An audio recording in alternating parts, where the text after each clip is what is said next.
Alright, here we have about 100 milliliters of water. It's warm. We're going to put it in our graduated cylinder so we can measure it to the nearest milliliter. So here's our 100 milliliter graduated cylinder. I'm going to be really careful because this is kind of hot. We're going to pour it in.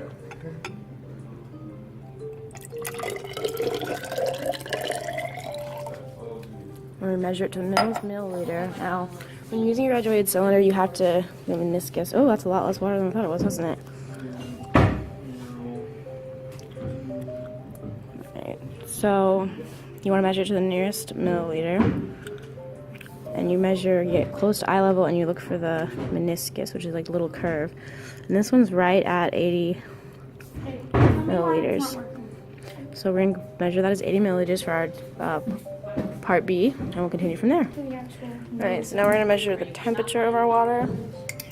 Put it in here really carefully.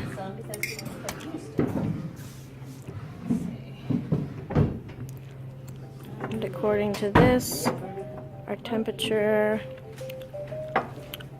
is about 50 degrees. We're going to measure to the actual initial water temperature, 49.4, 49.5.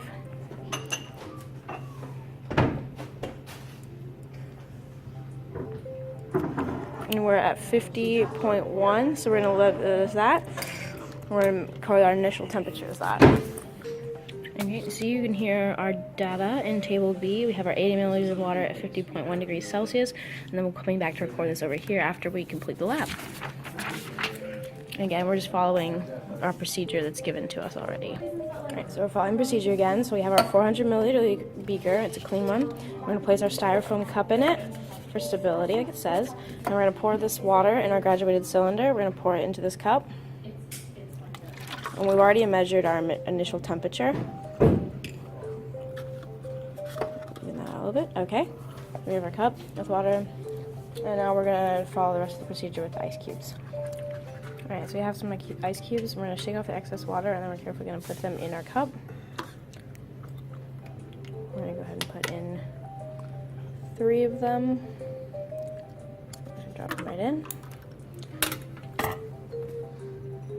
then we're going to stir our mixture, and we're going to change the temperature, check the temperature.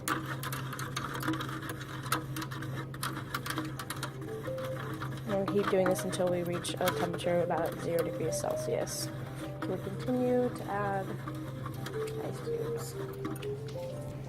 You can see our temperature stopped dropping still. It's around 20 degrees. We want to get down to 0, so we're going to keep adding ice cubes as they melt so we can continue to decrease the temperature. Alright, we still have some ice in here. We're continuing to stir. We've dropped down to about 6.5 degrees Celsius. We're going to keep going. And we're almost out of this melted ice again, so we're going to probably add some more, maybe 1 or 2 pieces more, so we can get down to 0 degrees. Alright, we're at 0.5 degrees Celsius and we still have some unmelted ice in here. So we're going to go ahead and mark this down as cold as it's going to get, because the rest of this ice is not melting right now. Alright, and we're going to record our final temperature. Oh, we're down to 0.4. And then we're going to record our final volume in a graduated cylinder for more accuracy to see how much extra water we had to add. Also, if you have any unmelted ice in here, remember to remove it because it'll add to the volume. We don't want to count that. So go ahead and take that out with your tongs.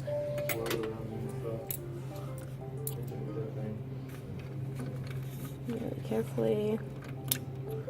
Set them over here in this graduated cylinder we have. And then we're going to measure the volume of our water.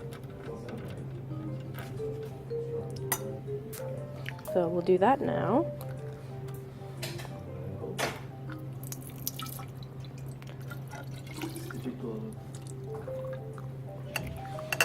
Alright, and then we're going to go down here with the meniscus again, which is the divot.